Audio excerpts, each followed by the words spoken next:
Hello, once more.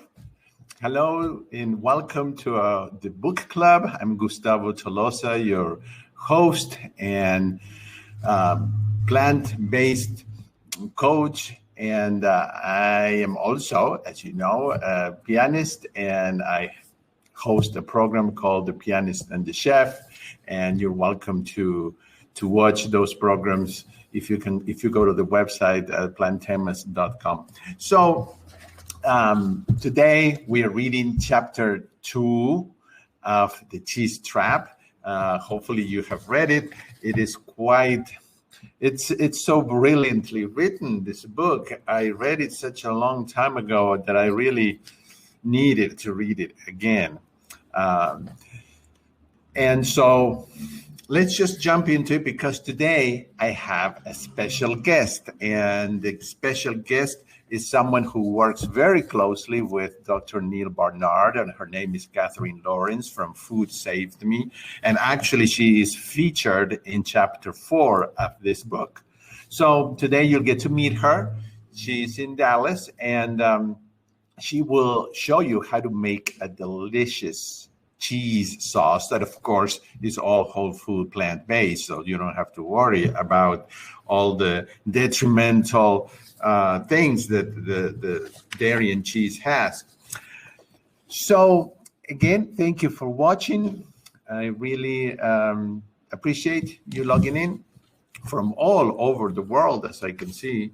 And chapter 2, the title, I think the title just says it all. It's like, well, I think I don't need to read chapter 2, because it says more calories than Coke, more salt than potato chips, what cheese does to your waistline. So did you know that cheese has more calories than Coke and more salt than potato chips? Well, at the beginning of page 19 and 20, there is a very interesting real story, which I'm going to skip for time's sake. And but I encourage you to read it if you haven't read chapter 2. Then we just move on to the bottom of page 20, where it says, yes, it matters. So I'm going to switch glasses here to my, I call these my piano glasses, because I use them mostly for piano, but they work for reading regular books as well. So how much difference can cheese really make? Well, he says, Dr. Neal Barnard says, let's say I add a bit of cheese to my salad every day. And I don't know about you, but I've been to those salad bars or those stores where, you can tell the person what to put in your salad and you can make your own salad. And I've seen the salads that some of these people eat that are topped with lots of cheese and lots of sometimes bacon or some other kind of meat. And that salad went from having, 300 calories to 900 in just like that. So or maybe I top my pizza with a bit more, mozzarella. Will I gain weight? Or what if, like in Gino's family, and that's the story that came before this, cheese is a big part of our daily routine. So there is a New Zealand, there was a team of scientists in New Zealand that in 2014 did a research study. And so the question was, what if people follow the advice that some of these dietitians are giving to the patients, where they tell them to include dairy products in their diet? So the researchers asked volunteers to make a point of including cheese and similar dairy products in their diets, 2 or 3 servings per day. So that meant having a glass of milk instead of soda, or adding a slice of cheese to a burger, something like that. Something most average Americans do way more than that. But, they asked 3 times a day to add a serving of dairy products. So you might imagine if it says you might imagine that if you're adding a bit of cheese, you're likely to compensate by eating less of something else. So your weight ought to stay the same. So what happened after a month? Well, the people who added dairy products gained a bit of weight. The amount was small, was about a pound in 1 month's average. The problem is that there isn't 1 month in a year. There are 12 months in a year. So that translates now into 12 pounds a year and probably, 24 pounds in 2 years. And, then 36 pounds in 3 years. And that's how you go from, age 30 to 33. And all of a sudden you are 35 pounds heavier. So for perspective, the average American adult puts on about 1.5 pounds of weight per year. That works out to 15 pounds per decade, 30 pounds over 20 years, and so on. Some people gain more than that, of course, and others don't gain weight at all. But those numbers are the averages. That's what's important here. They're the averages. So if a food makes you gain an extra pound per month, as these researchers participants were doing, you're actually gaining weight more rapidly, much more rapidly than the average person. So in 2013, a meta-analysis combined the results of 10 now. These are 10 prior studies. And even though 60% of the studies were funded by the dairy industry, the verdict was clear. Slowly but surely, cheese pads your waistline, it fills out your cheeks, and shows up on the scale. So for those who skipped cheese and other dairy products, the average BMI was a healthy 23.6, but those who had a taste for grilled cheese or cheesy lasagna or other dairy-based foods had an average BMI of 25.7. That works out to be a 15-pound weight difference on average between those who include cheese and other dairy products and those who avoid them. So is cheese fattening? Well, Dr. Neil Barnard says, in one word, yes. Or in 6 words, there is no question about it. Okay, but why? So why do we gain weight when we eat cheese? Cheese has a lot of calories.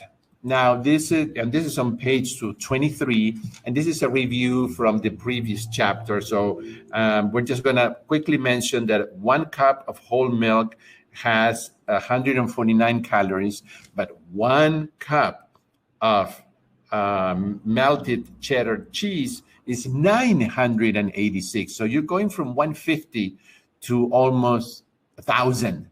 It's quite a big difference. All right, so let's see here. There's more to it. The calories in cheese are often added calories. When a slice of cheese is added to a hamburger, you don't take out something from that hamburger that was added. So piled higher on a pizza, nothing is removed to compensate for those extra calories. Now, here comes on page 24, here comes, to me, one of the most important paragraphs that I have read, and I have read a lot of books and heard a lot of lectures. This is one of the most well-explained concepts here. So I would really put a star, underline, circle, whatever you need to do on page 24 and read it enough times that it sinks in and you can almost memorize it. So most of the calories, if not all, from cheese come from fat. So fat calories are a particular problem, he says, Dr. Barnard. All calories are not the same. Okay, so this is an important concept to understand, that fat calories present a particular problem. So what is that problem? Well, the fat that you eat adds easily to your body fat. I almost want to say what many of us know by memory by now, because we've heard Dr. McDougall say it all of his life. The fat you eat is the fat you wear. And Dr. Barnard says, the fat that you eat adds easily to your body fat. What does that mean? You swallow it.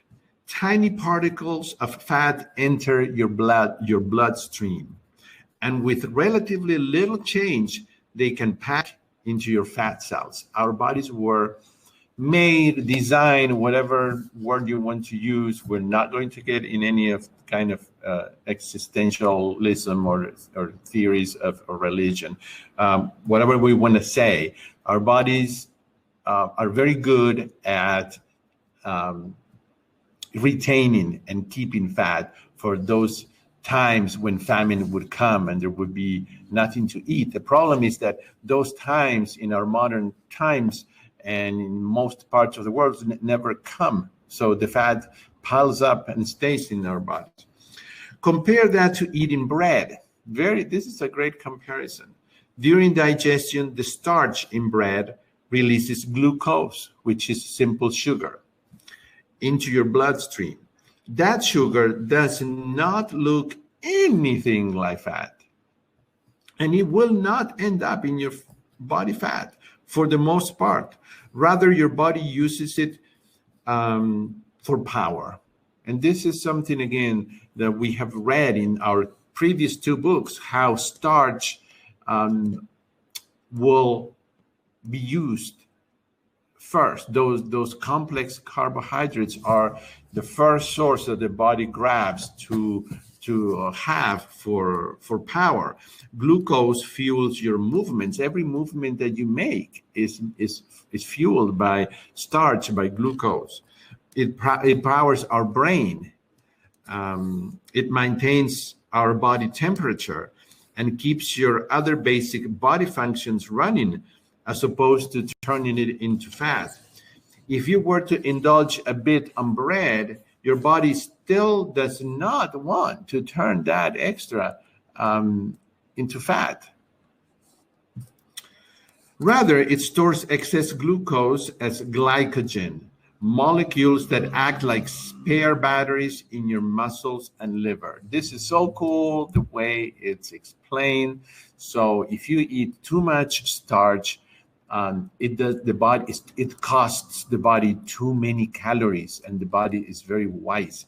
It doesn't, only in extreme situations, which he's going to say something later on, it will do that. It will not turn that starch into fat. It will be stored as glycogen. You can imagine glycogen, like he says here, these little molecules that are spare batteries. And where are they going? Well, they're going under the muscles, and they're going in the liver, and they're not causing any problem and any gateway. There's no, you can't see it really. If you were to keep overeating carbohydrate-rich foods, more than you need for basic energy and more than you can store as glycogen, but I have to tell you, you would have to eat just huge amounts of food for you to not use it for your basic body functions and your daily activities, and then store it and then have more left. It would be, it's not impossible, but it's very difficult. So your body, if that happened, your body would eventually convert the sugar molecules from that unneeded carbohydrate into fat. But turning sugar into fat is not especially easy for the body to do. The process of turning sugar into fat uses up almost a quarter of its calories. So while it is possible for your body to turn bread or sugar into fat, it is not easy, and a lot of calories are lost in the process. It is much easier for your body to turn cheese fat or other fats into body fat. It just goes directly from that source of fat into your body fat. Boom, it's there.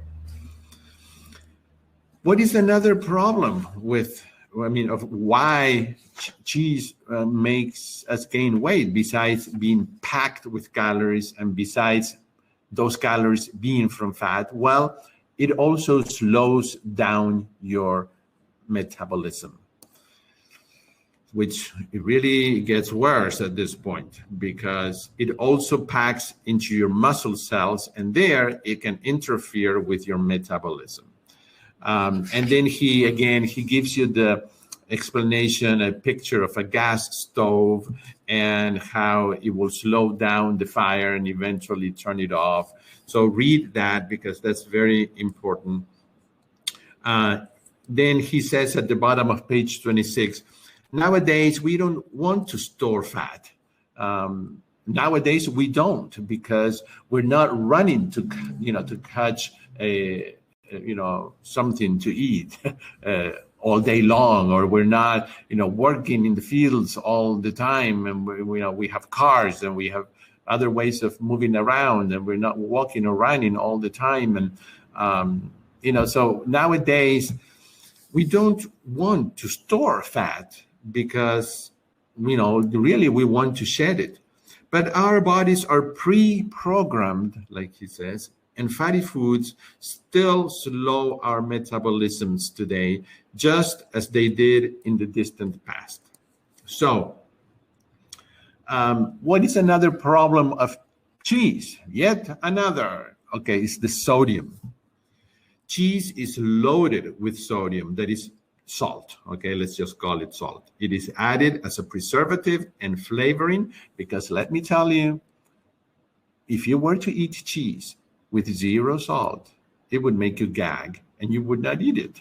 But fat plus salt is one of the perfect combinations for food addiction. But salt increases your water weight. As all of you know, water will retain, salt or sodium will retain water.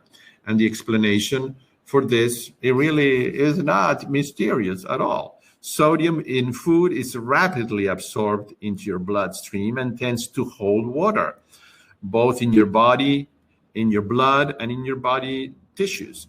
That makes you feel heavy and bloated, and it shows up as a couple of extra pounds on the scale. Is there really a lot of salt in cheese? Well, have a look. For example, a 2-ounce pack of potato chips has 330 milligrams of sodium, and a 2-ounce serving of cheddar or Munster has more than 350, so just about the same.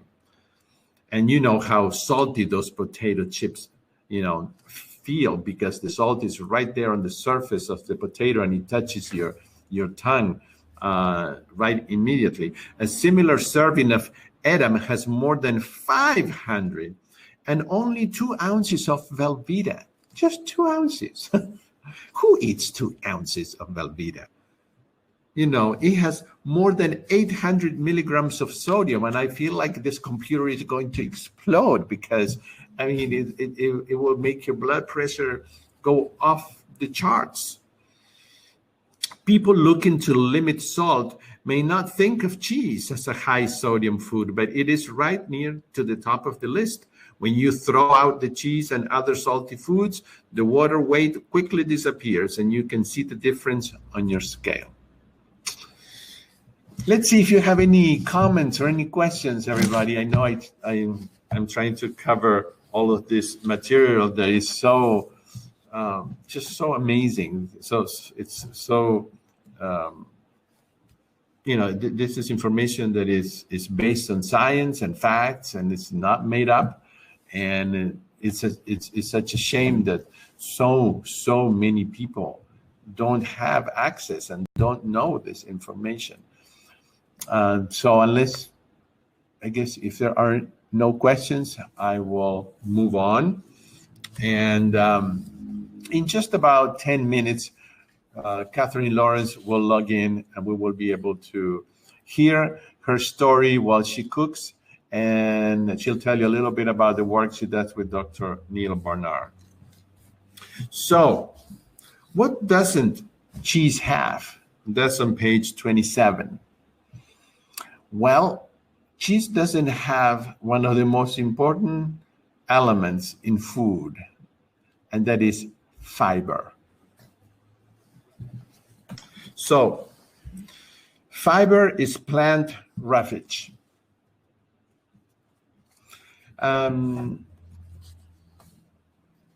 How much salt should we consume daily? Well, we did look at that in the book, The Starch Solution, which of course you can go back and watch these videos in my YouTube channel. But some people say none, okay? And that's why in some of these programs that are whole food plant-based, like let's say also at True North, there is no salt added to food because there is sodium in the food that we eat.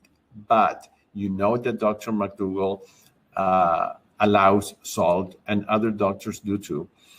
And it really is very little, okay? What I used to do was when I would go to a fast food, and I'm going to say this not because I go to fast food to eat fast food. I go to one place, and that is Wendy's, because they have the baked potato there. And many times, if I'm in a rush, I get 2 of them, and I put pepper, and I get the mini salad, and I put it on top. And I get, when I'm in a place like that, I get those little envelopes, well, not envelopes, those little packages of salt, because that one little package is what is more or less what you are allowed to have per day. Okay, so I cannot recall the exact amount because it's just too complicated. We all know that when we eat this way, we don't count calories and we don't measure the portions because we're eating whole food plant-based. So I don't have the exact numbers. I just know that it's very small. It's like 1/4 of a teaspoon. So, but if any of you has the number here, please feel free to share it. Okay, so there is a lot of fiber in beans, in vegetables, fruits, and whole grains. What makes it special is that it is filling, but has essentially no calories. So let's see what some of you are saying. Same here, I gave it up 2 years ago. Okay, I'm just reading some of the comments. So what does fiber do? Well, Dr. Neal Barnard says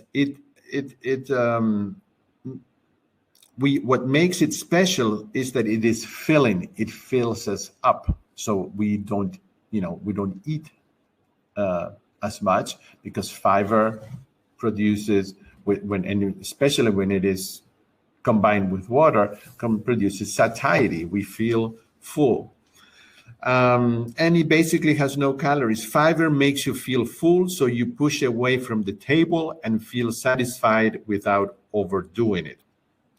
Cheese is not a plant food, so of course it has zero fiber. Cheese has zero fiber. So 1 teaspoon has 2,325 milligrams. So yes, it is a lot.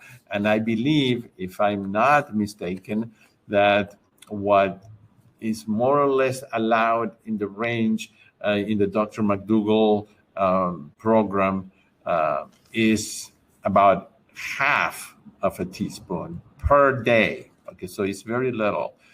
But we can go back, look at, get our books out, The Starch Solution, and look at that chapter that talks about salt, and there's a specific answer. When you bite into a slice of cheese, there is nothing between you and every last calorie it holds. That means you can swallow a lot of calories before you feel even close to full. This is if you can visualize this, when you're eating whole food plant-based, between you and the calories, there is this protection screen, we could say. Imagine this protective thing that is called fiber that is doing its work and is filling you up so that you stop eating. But when a food doesn't have fiber, you don't feel full. It takes longer. It takes more food, and so more food, more calories, and more fat, and all that goes right into our body because we don't have the fiber to protect us. So can feta make you fat? Well, if fatty cheeses are fattening, what about feta? Isn't it more natural? You be the judge, he says. Using a 140-calorie Coke for comparison, 2 ounces of feta weigh in at 150 calories with 12 grams of fat and an enormous 520 milligrams of sodium and, like all cheeses, not one speck of fiber.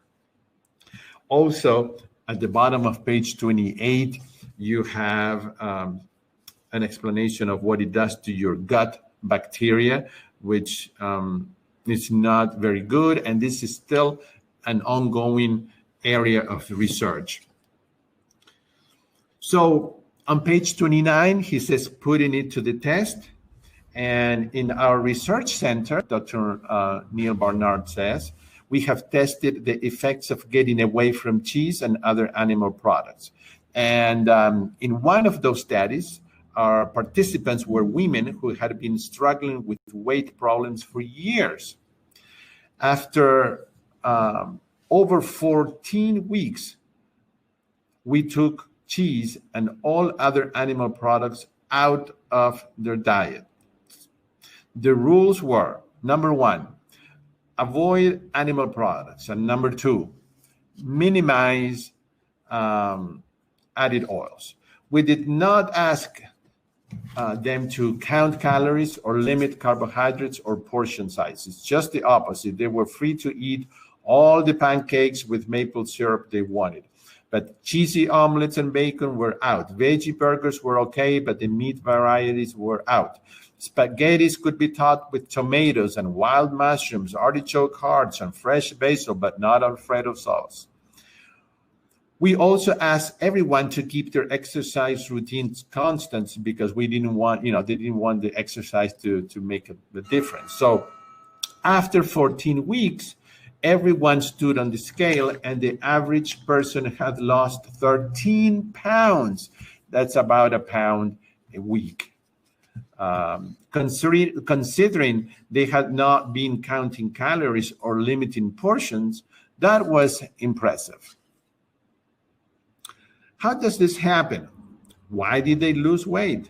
The answer is not hard to find. Without those fatty foods, their meals had fewer calories, and with plenty of high fiber vegetables, fruits, whole grains, and beans, their meals were more filling. That's the first part of the explanation. But the other part is that their metabolisms were getting back to normal. Let's see. I have someone who wrote a comment here. Per Dr. McDougall, we only need 50 milligrams of sodium a day to meet our metabolic requirement. Eating whole plants gives you 200 to 500 milligrams a day. So technically, there's no need to add salt. He suggests adding salt at the table correctly. Thank you for your help in reminding us here.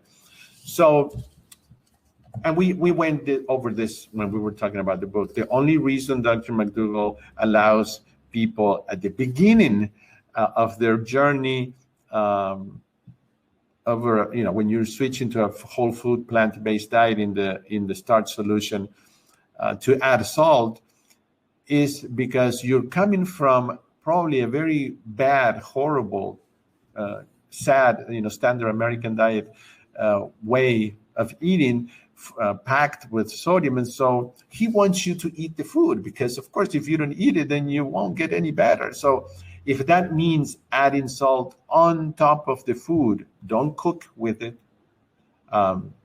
Just when you're about to eat it, sprinkle a little bit on the top because that hits the tip of your mouth, of your tongue, and then you're satisfied. You feel it. You taste it. There are foods that, most people, a lot of people don't feel the need to add salt. And gradually your taste buds will readjust, and you will find yourself adding less and less and less salt, to the point where at some point you might just feel like, hey, I'm actually tasting the food now. I taste that tomato. I taste that carrot. I taste the potato. I really, it makes me hungry. I really taste it. So you don't need it anymore. And here we have our guest for today, Katherine. We're going to stop here in the book on page 32, and we'll continue next week.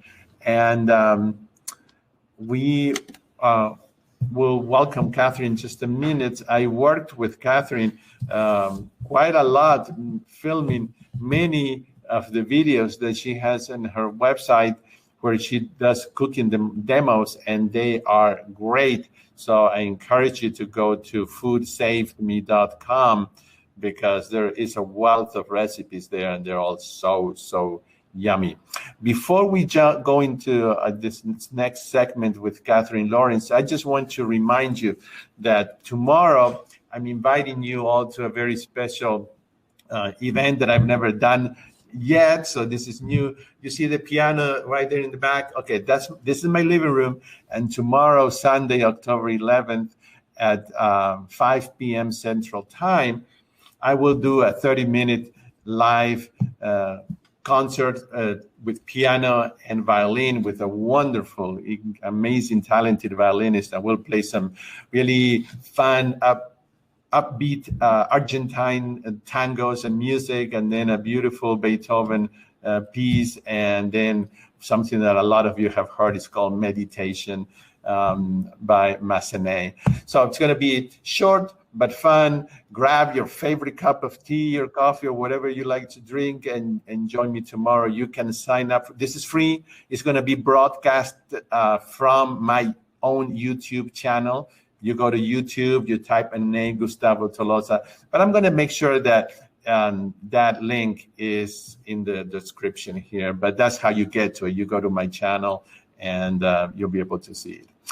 You can also go to my website, gustavotolosa.com, and it's right there at the top. I hope you can join me tomorrow for about 35-40 minutes of a fun musical afternoon. So that's my announcement. And now I want to introduce you all to Katherine. How are you, Katherine? Hi. Good. How are you? Oh, that's wonderful. I'm so glad you could join us today. And you are in your kitchen. Tell us a little bit about where you are at. I'm at our demo kitchen in Southlake, Texas. It's called Food Saved Me, and we teach free cooking and nutrition classes out of here usually, but we've put those all online now at foodsaveme.com. So this is actually where you and I spend a lot of time filming videos, Gustavo. Yes, it's beautiful. It's a beautiful location. I love it. So I asked Katherine if she would, since we're talking about cheese, we're reading the Cheese Trap. I asked Katherine if she had a special cheese sauce or cheese something that she could share with us, and she said yes. So I thank you very much. And so go ahead. This is all yours. You can start. And I asked Katherine to tell us, while she's making this recipe, to tell us a little bit about her story and her work with Dr. Neal Barnard. So enjoy. Okay. So we're going to get started with the recipe first, because it takes a few minutes to just cook and thicken, and then I can share my story with you. But funny thing, this is a recipe for vegan queso. And I was talking with Dr. Barnard one day as he was writing the Cheese Trap, and he was saying, he knows my love of macaroni and cheese. That's published in the book. But he said, what's your favorite vegan cheese recipe? And I said, oh, it's my queso recipe. And I was shocked. He said, what is queso? What? Like what? But I live in Texas. Queso is like a normal, it goes on everything. So if you're not familiar with queso, I don't know how to describe it. It's like melted cheese that, when people make Tex-Mex food, it's just drizzled on everything. And then you can get a bowl at your table at the restaurant and you can dip chips in it and whatever. And it's just kind of everything. So when I changed my diet to whole food plant-based, I needed a recipe for queso that I loved. And this was it. So I hope that you guys love it too. It's really simple to make. And most of the time when I make it in our classes, I make this in our cancer prevention class, people are very skeptical to try it. But then they try it and they always come back for more. They love it. So I hope that you'll like it. So you'll need a blender to start. It's very, very simple. Do they have the recipe, Gustavo, or do I need to call out the ingredients? Please call out the ingredients because everybody, you'll get the recipe when I send the replay. I'm sorry, Catherine, I got interrupted and I could not put it in the system. So yeah. I'm going to email it and I will also put it in the description of the video later on. Okay. I'm sorry. Someone is asking, how do you spell it? But I don't know. Oh, queso, I guess. Queso, yeah. Queso. Right. Yes. I'm sorry, I can't see the question, so you'll have to stop me. Okay. So I call it, instead of nacho cheese, I call it not yo cheese. Okay, so it's really simple. So you need a blender, and I'm going to put 2.5 cups of water in the blender. Any kind of blender will work. And then 1 cup of raw cashews. You don't want them roasted and salted. That roasted has all that extra oil and stuff on it, just raw, and they're going to be the most tender. So side note, if you make this and your blender doesn't really get it smooth enough and break down those cashews enough, then I recommend soaking your cashews overnight in the water. And then that'll make them a whole lot easier to blend the next day. Okay, next is 2 teaspoons of chili powder. So this is going to give it a little bit of heat, but also this is what's going to help it achieve that kind of orange color so that it looks like queso, because we eat with our eyes first, right? And it calls for 1.5 teaspoons of salt. I really just use about a teaspoon. That's plenty, or you can leave it out. And then next is the onion. So you can go with 2 teaspoons of an onion powder, or you could do half of a raw onion in there. So I'm just going to use some onion powder for convenience. And then garlic. You can do 4 cloves of fresh garlic. That would be great. Or a teaspoon of garlic powder. And if you're using those, again, you want to make sure you have a high-powered blender that can totally mix those up. Woo! Oh, I inhaled chili powder. Okay. And then next I'm going to add a scallion. I just do the whole thing, the green and the white parts. So that's good. And then 1/3 cup of nutritional yeast. And this is really important because that's what's going to thicken it when it gets warm. So we don't have to add any kind of flour or anything like that as a thickening agent. And this kind of, as it melts, it gets cheesy, Okay, that's it. What are your thoughts about some people are skeptical about using nutritional yeast. Have you heard anything negative about that? Or is it because some people overdo it and are eating it they put it on top of everything? I mean, do you know anything about? Well, so we recommend using nutritional yeast in our nutrition classes. Usually, they're usually fortified. I think there's a danger when someone relies solely on nutritional yeast for their B vitamins, because the different brands can vary. If they're relying on that for B12, some brands are not very strong in it.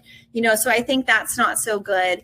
And then also, some people that I've talked to who have been afraid to try it are worried that it will act like a regular yeast, because a lot of people react to regular yeast. But nutritional yeast is an inactive yeast. It's like brewer's yeast, but it's grown on molasses instead. It actually has a lot of vitamins and minerals in it. You could leave it out if you wanted, but I'm actually not sure what to substitute there. That would really thicken it or give it that cheesy flavor. So I personally don't overdo it, because I just feel like when I use too much, the recipe gets bitter, and no matter what I'm doing. So I don't excessively use nutritional yeast, but I haven't found anything substantial that would be harmful about it. So I'm going to process this for a minute. It's going to be loud, but you want it to get really nice and smooth.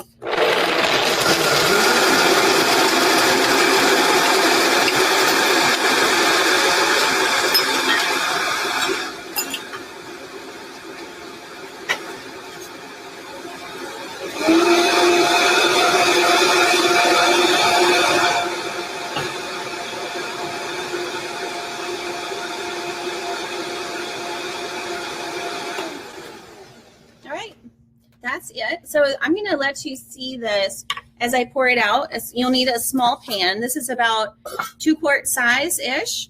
So when I pour it out, see how thin it is? It's like the consistency of water. That's no problem. And it's going to fill up. This is at least a quart of sauce, which is actually quite a lot. So I'm going to put this on my stove here over medium heat-ish. It depends on the stove. I say medium to medium low, somewhere in there. And I'm just going to stir this every few minutes. And I'll show you as it thickens. And that's it. It's the easiest thing ever. So before we move on, I do want to tell y'all what I use this queso on. So in our cancer class, we make we do like a fiesta taco ending at the end of our 8-hour workshop. And we make like calabacita veggies, cooked black beans, and put those in a tortilla. We use this nacho cheese sauce on top and make a mango tomato salsa, and then a low-fat guacamole that has half of the avocado is replaced with English peas, and it's just fantastic. But my kids like this. My kids are, everybody's got a stubborn eater. For the most part, my kids are pretty good eaters, except for my middle child. And so he asked me to put this like on his broccoli sometimes, and sometimes we're just kind of having a party night at home. We'll use this as a dip. We might dice up some fresh tomatoes, some jalapenos, cilantro, put that in there. And then it's just a good dip for our chips. So that's it. I mean, that's literally it. It's the easiest recipe ever. And it's do you make your own chips, or how do you find chips that don't have oil? We like to bake them. We cut up tortillas and bake them in the oven. Mm-hmm. Yep. That's our favorite way. Okay. Do you want me to go into my story now? Yes, okay. Yes, please. All right. So I didn't grow up eating like this, but I did grow up obsessed with food. I'm from South Louisiana, so I'm Cajun, and ate that way my whole life. So let's see. I'm an aerospace engineer by degree, so I was in the Air Force after college for a while, and I ended up here in Texas because when I got out of the military, I got a job here at Bell Helicopter, and I worked there as an engineer for a long time. And when I turned, 16 years ago, I turned 27. And while I was working there and I got really sick, I ended up at home on short-term disability. I had stage 4 endometriosis and ovarian and uterine cysts, and my whole reproductive system is shut down on me. It was quite startling. I never really thought about my diet or my health. The military kept me active. So I figured if I was thin, I was healthy kind of thing. So when I got out of the military and was working as an engineer, I wasn't exercising, and my diet just became worse and worse. And I think that started to show up. So I was told that there was no cure for what I had, and that I needed a full hysterectomy at the age of 27, which is pretty radical. And I remember that was the first time I ever asked, does my diet, does my food have anything to do with this? Is there anything I can do? And the doctors resolutely said, no, there's no connection. There's no cure for this. We don't know what causes this. You're just one of those unlucky women. Well, as it turns out, about 1 in 3 women now is unlucky with some type of reproductive disease, which I would say is no longer luck. But I went through several doctors and I kept asking for options, and they said there weren't any. I needed this hysterectomy, but I decided I didn't want to do that so young. I had wanted to have kids, and they told me there's no way. I was completely infertile. There was just too much damage. And my endometriosis was so aggressive. That's why they wanted me to have the hysterectomy, because they felt like I was too high risk for endometrial cancer. And they just wouldn't be able to do anything to prevent that for me. So instead of having the hysterectomy, I started working with a nutritionist, and she helped me to change my diet. She saved my life, truly. She started talking to me. My diet was horrible back then. When you get to chapter 4 of the Cheese Trap, you can read about it. At one point, I ate a whole box of Kraft macaroni and cheese every single day by myself for 48 days. So wasn't so good. But so this nutritionist, she started talking to me about what foods might cause harm to our reproductive systems, and which foods could boost it and help us and help facilitate a healthy reproductive system. And I'm so grateful for her. I remember just being in shock. I went home because she asked me to take meat and dairy out of my diet. And at that point, if I did that, the only thing left was sugar. So I just didn't know what to do. But I found great organizations from there that really, you got to stir this occasionally because it's kind of like cheese. It'll sort of stick to the sides. How much nutritional yeast did you put in there? It's just 1/3 of the cup. It's not very much. Okay. Yeah. So I started seeking this way out and learning how to eat a whole food, plant-based diet. That's what she taught me on. She was specifically macrobiotic vegan herself. So I had some of that flair when I started with miso soup and seaweeds and things like that, sea vegetables. But I had no faith in this diet change. And so I had still scheduled this procedure. And I went in it was about 6 weeks after I had changed my diet, not really thinking, much about it or having much hope in it. But I went in for this procedure and the doctor woke me up about half an hour later with just this, surprised, shocked look on his face, which you never want to hear. You never want to see from your doctor. And he said, I don't know what's happened, but about 95% of your endometriosis and some of the other things were gone. And I didn't have the kind that came and went every cycle. This was long-term, 9 months of it not going away. And he said I had tremendous scarring on the inside of my abdomen.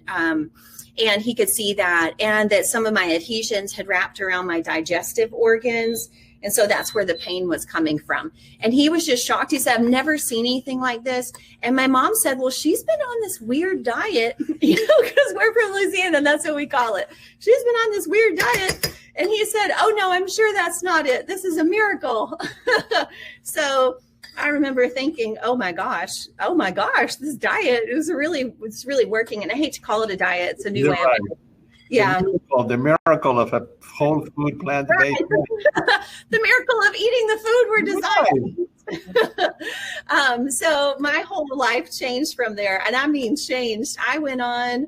It took about 6 months where we completely reversed all of my reproductive problems. I also had 7 fibroid cysts in my breasts, I forgot to mention. So it took about 6 months for those to go away. I lost 55 pounds and got healthy. I got off my blood pressure medication, just everything changed. I started to get new hair growth at 27. That's unusual. But best of all, I went on to have children. I have 3 boys. They all just have birthdays. They're 3, 7, and 9. And so my whole life is different because of a conversation with one person about how I ate. And I went from feeling completely dismissed and disempowered to empowered and amazed and healed, which is amazing. So that kind of led me to leave engineering and study nutrition and get involved with the teaching side, so that because so many women go through this experience I've met later who didn't know they had options, who went ahead and had the hysterectomy. And how different would my life look right now if I didn't have that, if I didn't have these 3 young boys waking me up early every morning, right? Life would be very different. Yeah, very. It changes completely. Mm-hmm. Wow. Let me show you this real quick. It's you can see it's getting very thick. Yeah. It's not quite there. I like it pretty thick, so I'm just going to keep going. But it is like cheese. It kind of gets sticky on the bottom for some reason. Right. It's interesting. If you let it cool, it'll create that skin on top. Right. So it does get thicker as the time goes by. Yeah. So I'm going to give it a few minutes and to go. So it's about, I let it simmer for maybe 8 to 10 minutes total. That's usually all that it takes, and just as thick as you want. Right. Okay, very good. Well, tell us, I don't know if I cut you off with your story. If not, tell us a little bit about what you have done or are doing with Dr. Neal Barnard. Oh, with PCRM. So Yeah. when I went to school for nutrition, I started teaching it. I came across, at the time, the nonprofit was called the Cancer Project. It's a sub-nonprofit under Physicians Committee for Responsible Medicine. And so I applied to be one of their Food for Life teachers, instructors. And I've been teaching the Food for Life, the PCRM Food for Life program, for about 11 years now, I think. And I've been an instructor trainer for a while too. I love that work. Teaching new instructors, help spread the message. And then Neil has had a couple of really, I think, important books. I was so grateful. I know a lot of people were begging him, you got to address women's health, because it's just so prevalent now. And there's so little known, I feel like, in the public about what women can do, for some reason. So I was really glad. So I'm featured in the Cheese Trap. You'll read in chapter 4, but also he's got Your Body in Balance, also a book that focuses more on hormones. And he's had such a good response to that. PCRM has actually been releasing online classes on what women can do with endometriosis and PCOS and things like that. But it's really an amazing organization to work with, and he's so kind-hearted. He's just, I feel like he gives so much to all of us and to the community of himself to spread awareness, and I really love working with the organization. It is a very wonderful organization. So tell us a little bit about the classes now that all your classes are online. You have a class on cancer-free. Oh, there it is. Yeah, pretty thick now. Right. It doesn't take long to become. No. Okay, so some of our classes. Right. Give us some of the titles of the classes. Oh, we've got a lot of fun ones on there. Yes. So for starters, most of the classes have a free mini class. So you can kind of get an idea of what we're talking about, download a recipe. And then there is a full class that you can watch and download full handouts and information and recipes and things like that. So our most popular class is on there, Cancer Prevention and Survival. It's called Cancer Free Kitchen. We really focus, and I specialize in disease prevention through nutrition. So that's what you'll see on our classes. So we have cancer prevention. We've got heart disease reversal and prevention. I think that's just a really important class right now. We are not talking about heart disease enough, and we should be. And then also we have Alzheimer's prevention. That's a really popular class. I think some things that have become more popular during our current state of affairs is food addiction 911. I think a lot of us really went through some, at least I did, I know, emotional eating issues through the stress of the last 6 or 7 months. So food addiction 911 is on there. But also, I think the most important thing that you could go home and watch today is our immune boosters and busters class. I really break it down in there, what can dampen and hinder your immune system and what can boost it. And so I think there's really important information in there. And that's a short, quick class. And then it's got some great recipes that go along with it. For example, one thing from there, vitamin D. Did you know that's the only plant source of vitamin D is mushrooms? That's incredible. We should be having mushrooms every day. Vitamin D in its form is very protective for us. So that's a good one. And then also we've had so many requests for, okay, so I took the classes on nutrition. Now how do I make this work in my everyday life?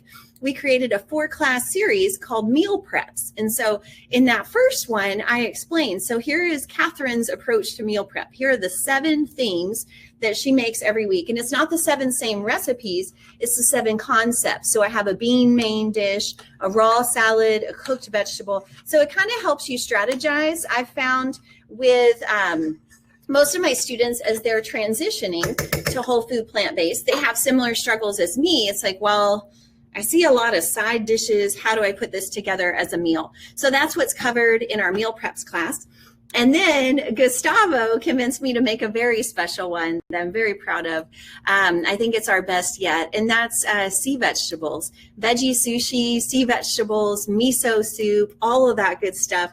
I love that class, and what a beautiful handout it is, and the food just turned out amazing. So if you want to know how to make veggie sushi or seaweed salad or pressed salad, Japanese pressed salad, something like that, it's all in there too. Am I forgetting one? I feel like we've got so many classes. No, we've got so many. Well, someone is asking how to have access to them, so they need to go to your website, which is foodsavedme.com, and you can. I typed it here, but you can see it in the back in the sign that says "Food Saved Me." Oh, foodsavedme.com. Yes, check them out. Share them, please. It's such important information. We just want to get it out to everybody. Oh, look, now it's like thick. Oh, gosh, I just want to grab that. I know, this makes me wonder, what am I going to make for dinner? I've got all this hot queso here. Right. Wow, okay. This, your book is about the cheese trap. So if I could come back to this, the dairy products are one of the most harmful things that we can eat as far as our reproductive system. When I'm meeting with someone, who has the same problems as me, the first conversation we have to have is about dairy. And they usually say, I can give up everything except cheese. And that's because of those casomorphins that make us addicted to it. And so if you compare this with regular cheese, very high in saturated fat. It's going to have casein, going to have the animal protein in there as well. All sorts of other triggers that we don't need and our body doesn't know what to do with. This can be a really great, healthy alternative. So I hope y'all like it. I hope you'll try it. Let me know. Yes, I am going to try it for sure. Well, thank you so much. I really appreciate that you came on this book club that I have. It was fun. Appreciate it very much. So do you have anything else to share with people that you want to or say? No, I just want to thank you for your time, Gustavo. Your work is so important, and I know so many people appreciate it, but none more than I do. So thank you. And if you guys have requests for new classes you want to see, let Gustavo know. He's kind of in charge. He just tells me what to do. Yes. All right. Very good. So we will hopefully, maybe we'll see you in another session at some point. That sounds good. Thanks. Okay. Thank you. Bye. All right. Bye-bye.